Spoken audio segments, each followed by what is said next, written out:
pemirsa, salam sehat dan semangat, tetap patuhi 3M. Memakai masker, mencuci tangan, dan menjaga jarak. Bersama, kita bisa melawan COVID-19.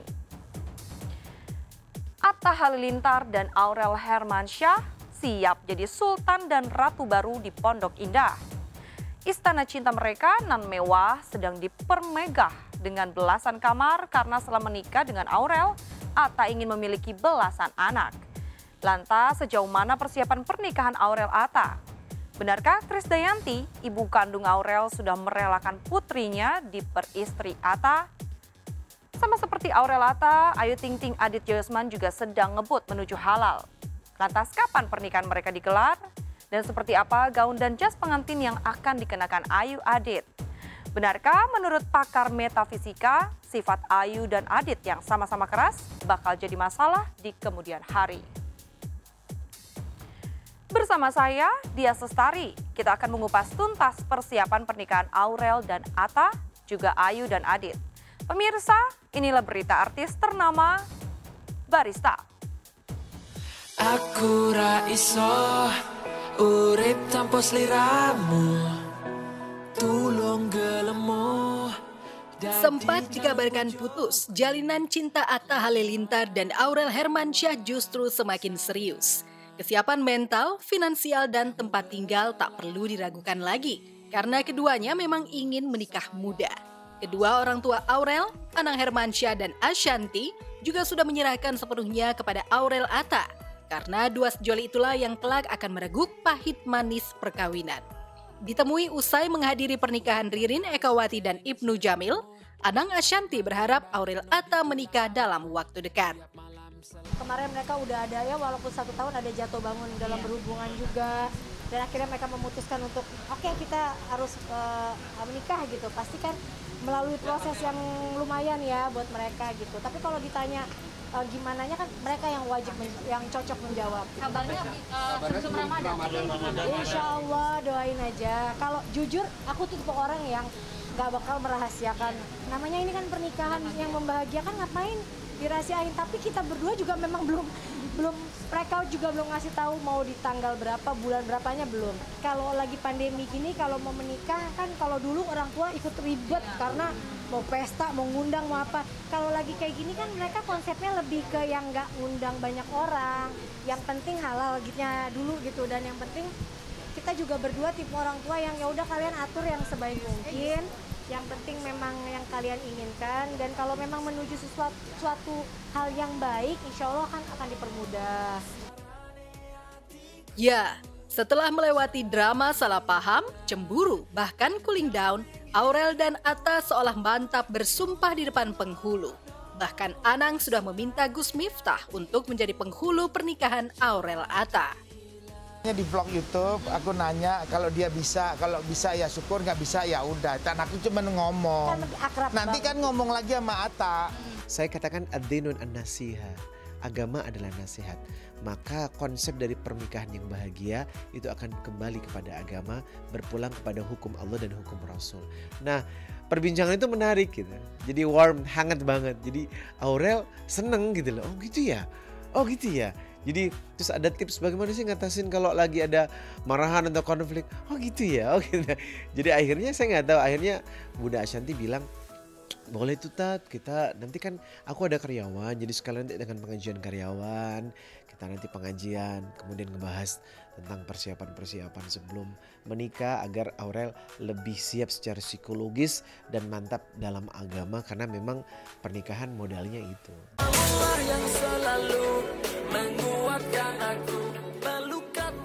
Kini Aurel Atta tengah mencari waktu yang tepat untuk mempertemukan kedua keluarga besar, baik secara langsung maupun virtual. Sebab selama ini pertemuan antara Gen Halilintar yang dikomandoi Anovial Asmit Halilintar dan Lenggo Geni Faruk dengan Anang dan Ashanti terganjal lockdown di masa pandemi. Tapi menurut Ashanti, kedua keluarga besar bisa memahami kendala itu sehingga mencari jalan tengah untuk menentukan tanggal pernikahan bisa dilakukan dalam waktu dekat. Bahkan karena seolah kebelet nikah di masa pandemi, Aurel Atta sudah ikhlas. Aku udah milih tanggal. Tanggal berapa sayang? Tanggal nikah kita. Tanggal berapa kalau? Nggak boleh kan, cut dulu. Tanggal Sabtu Minggu ya sayang? Minggu soalnya. Minggu. Setelah dicek ternyata harinya Minggu. Minggu guys, udah fix kita. Soalnya bulannya aku yang milih, tanggal dia yang milih, jadi adil guys. Bagus. Ini di mana tetap di GBK atau? Nah, itu mereka yang Tanya tahu. dia deh. Kamu kalau nanya sama aku aja enggak gini-gini. Mereka pasti akan ngomong kalau mungkin udah fix semuanya. Pasti dia mau lah. Iya. Pengennya tuh kalau nikah itu satu untuk selamanya. Jadi pengen banget pernikahan tuh yang wow, yang Ya semua orang bisa dateng, Iya. semua teman-teman. iya. Yang tamunya rame. Iya, cuman karena lagi pandemi kayak gini, kalau maksudnya kalau kita nggak jalanin, kita nggak tahu nungguin sampai kapan. Sembari menyiapkan pertemuan kedua keluarga besar yang ada di Indonesia dan Malaysia, Aurel Atta sibuk memperindah istana cinta yang akan mereka tempati. Sebuah rumah mewah di kawasan elit Pondok Indah sudah Atta beli, tentu saja atas persetujuan Aurel. Dua sejoli itu seolah siap menjadi the new Sultan dan Ratu Pondok Indah, menyaingi Ahmad Dhani dan Mulan Jamila. Setelah syukuran rumah baru, Double A alias Atta Aurel sibuk merenovasi rumah untuk menampung Atta Aurel Junior. Lihat guys, Mbak Nur kalau pakai mukena cantik ya. Terpesona, aku terpesona. Nggak boleh, kita udah wudu. Udah wudu nggak boleh deket-deket itu. Sana.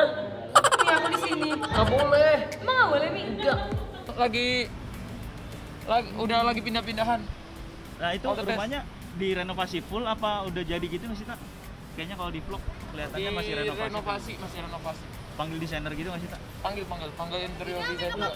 Kalau dijulukin sebagai Sultan Pondok Indah gantiin Dhani gimana nih? Aku nggak ada sultan. Makasih ya, ada mau kerja. Maaf ya. Biasa aja. Maaf. Dan meja makan berukuran besar. Mereka berhayal bisa bercengkrama bersama belasan buah cinta di sofa dan meja makan. Banget sayang ini. Oh, buat di ruang keluarga ya? Iya, kalau ini mah di ruang keluarga nggak gedean. Kan jadi orang bisa ada yang mau ngetes sambil kayak gini. Kan nggak semua duduk di kursi. Ya masuk kan. Masuk ah. Oh, kursinya warna apa sih ya, Yang? Kursinya warna apa sih? Kayak gitu. Nyambung lah. Kursi fix ini ya. Kursi udah fix ini yang L. Ruang tamunya itu diganti meja makan. Seolah ada satu yang terlupa dan terus disorot netizen, yaitu Restu Krisdayanti, ibu kandung Aurel. Selama ini drama cinta dan kemesraan yang dipamerkan Aurel Atta seolah tak lengkap tanpa dukungan KD. Lalu bagaimana terawangan pakar metafisika tentang biduk rumah tangga yang akan didayung Aurel Atta? Ya kita doain sih sampai pernikahan ya, cuman salah satunya itu harus bisa pintar-pintar mengalah lah. Kalau misalnya tidak pintar-pintar mengalah, takutnya ada kendala-kendala yang kita tidak mau dan tidak kita harapkan, seperti itu.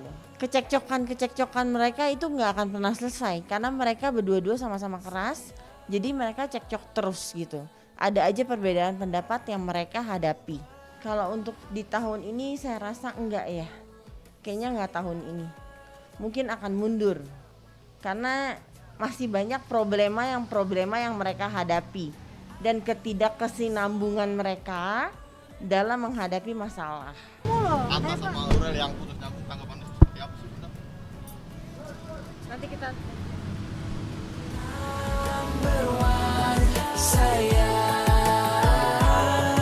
kamu belahan jiwaku sayang. Jika Aurel Atta diprediksi pakar metafisika tidak akan menikah tahun ini, bagaimana dengan Ayu Ting Ting dan Adit Jayusman? Benarkah Adit harus lebih banyak mengalah pada Ayu yang cenderung dominan?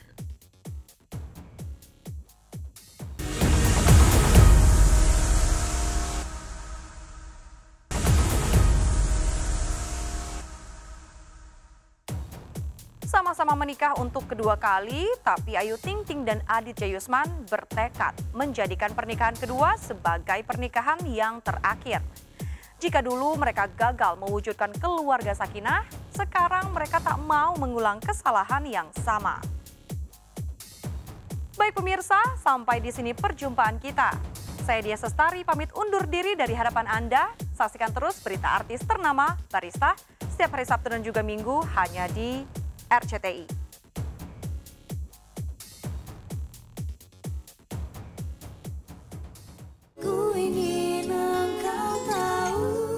Rabu lalu, pedangdut Ayu Ting Ting merayakan 7 tahun masa jandanya. Pelantun lagu Sambalado itu memang resmi bercerai dari suami pertama pada 24 Januari 2014 silam.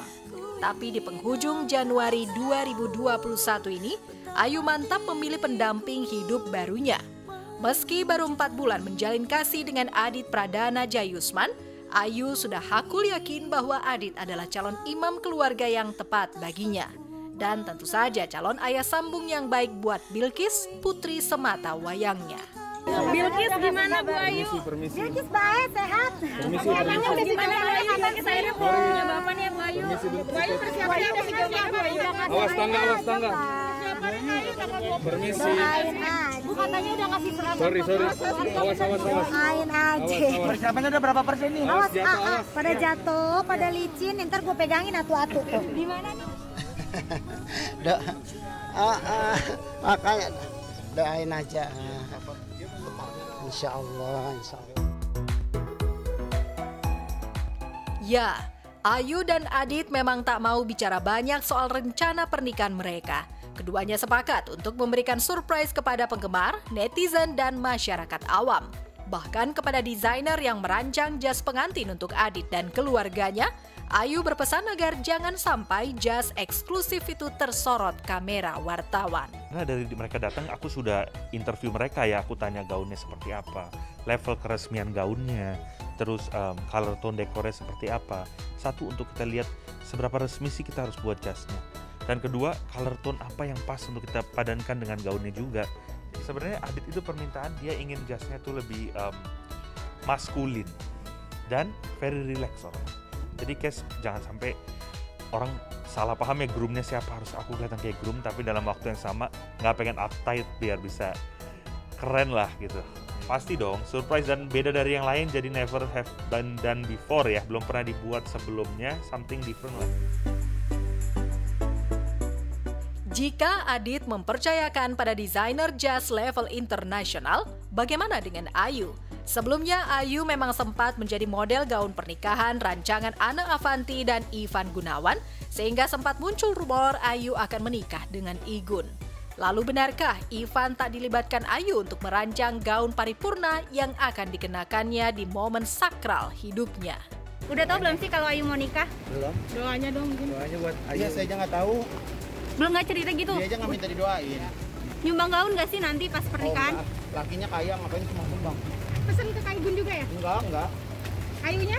Enggak. Terus setelah ini mungkin kemana? ada pesan nggak sih buat Ayu sama Adit yang mau nikah dalam waktu dekat? Gua nanti aja. Meski bukan pernikahan pertama bagi Ayu dan Adit, mereka ingin menciptakan pesta akad dan resepsi sesempurna mungkin, sekalipun digelar menurut protokol kesehatan. Lantas seperti apa konsep pernikahan yang digadang-gadang oleh kedua calon pengantin ini? Benarkah Ayu ingin adat Betawi dan Jawa Sunda berpadu sempurna? Yang pasti kita sebagai wedding planner dan wedding organizer-nya, lalu juga sebagai salah satu desainer untuk busana, ya, untuk busana keluarga dan juga busana untuk Ayu dan Adit, dan juga eksklusif untuk dekorasinya semuanya dipegang sama Sista. Dari mulai kita pertama ketemu, dia sudah banyak kasih permintaan, yang pasti dia udah punya konsep juga secara garis besar. Kalau kendala sih nggak banyak ya, karena memang hampir sepenuhnya memang mereka menyerahkan kepada kita semua. Konsepnya adat dan nasional ya. Untuk venue-nya juga belum bisa kita kasih tahu ya. Pasti ada beberapa venue karena juga ada beberapa acara juga gitu. Undangan ya? Enggak lah, nggak sampai ribuan kok. Jadi memang kita dibagi beberapa acara ya. Yang pasti semua acaranya dilaksanakan secara intimate. Sudah menyiapkan baju pengantin, tapi kedua mempelai maupun orang tua Ayu masih bungkam soal tanggal pernikahan. Hanya saja dari keterangan tetangga, RT, dan kepala KUA setempat diperoleh fakta bahwa Ayu sudah mengurus berkas pernikahan. Ya saya sebagai tetangga, ya bukan tetangga lagi, itu emang dekat banget. Ya kalau dilihat dari wajah Adit sama Ayu sih cocok, tapi nggak tahu nama jodoh. kita nggak bisa nentukan. Sebagai tetangga nih Bu, untuk undangan atau apa belum ada ya Bu dari Ada. Belum ada. Belum ada. Jadi belum tahu tanggalnya kapan ya Bu ya? Belum tahu tanggal berapa Ayu akan nikah. Ya sebenarnya begini ya, kabar baik itu kita sambut baik ya, bersyukur ya. Ini berarti suratnya udah 2 minggu yang lalu ya, sudah diurus mungkin?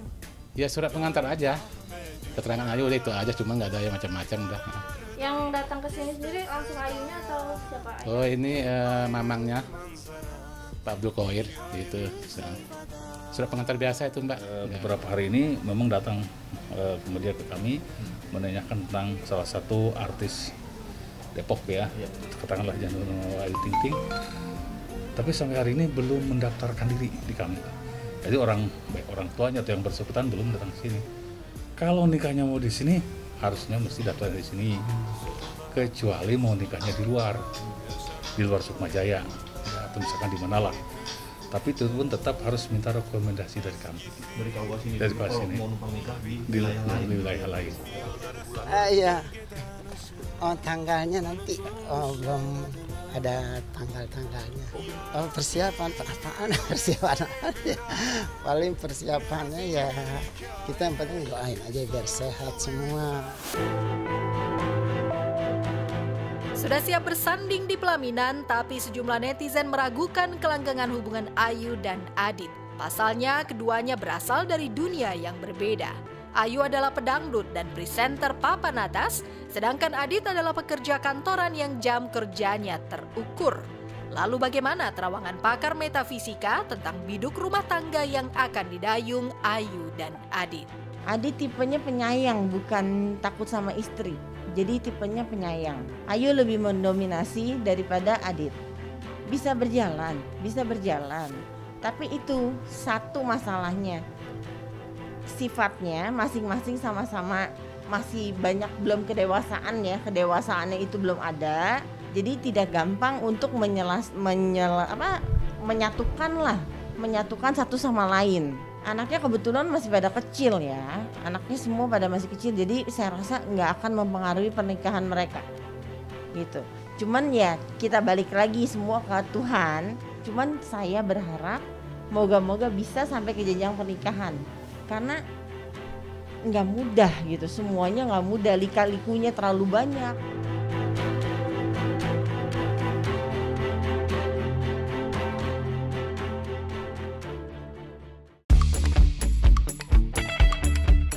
Di era digital saat ini, banyak informasi bermanfaat yang tersedia di internet.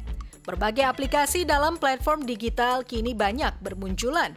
Tak terkecuali TikTok yang kini menjadi platform digital paling banyak diminati. Tidak hanya berisi hiburan yang informatif, TikTok juga memiliki berbagai konten inspiratif dan edukatif yang diunggah oleh kreator-kreator kreatif. Untuk mengapresiasi para konten kreator TikTok yang telah membuat konten kreatif yang menginspirasi, TikTok memberikan penghargaan dalam ajang TikTok Awards Indonesia 2020 yang telah digelar pada 30 Januari 2021.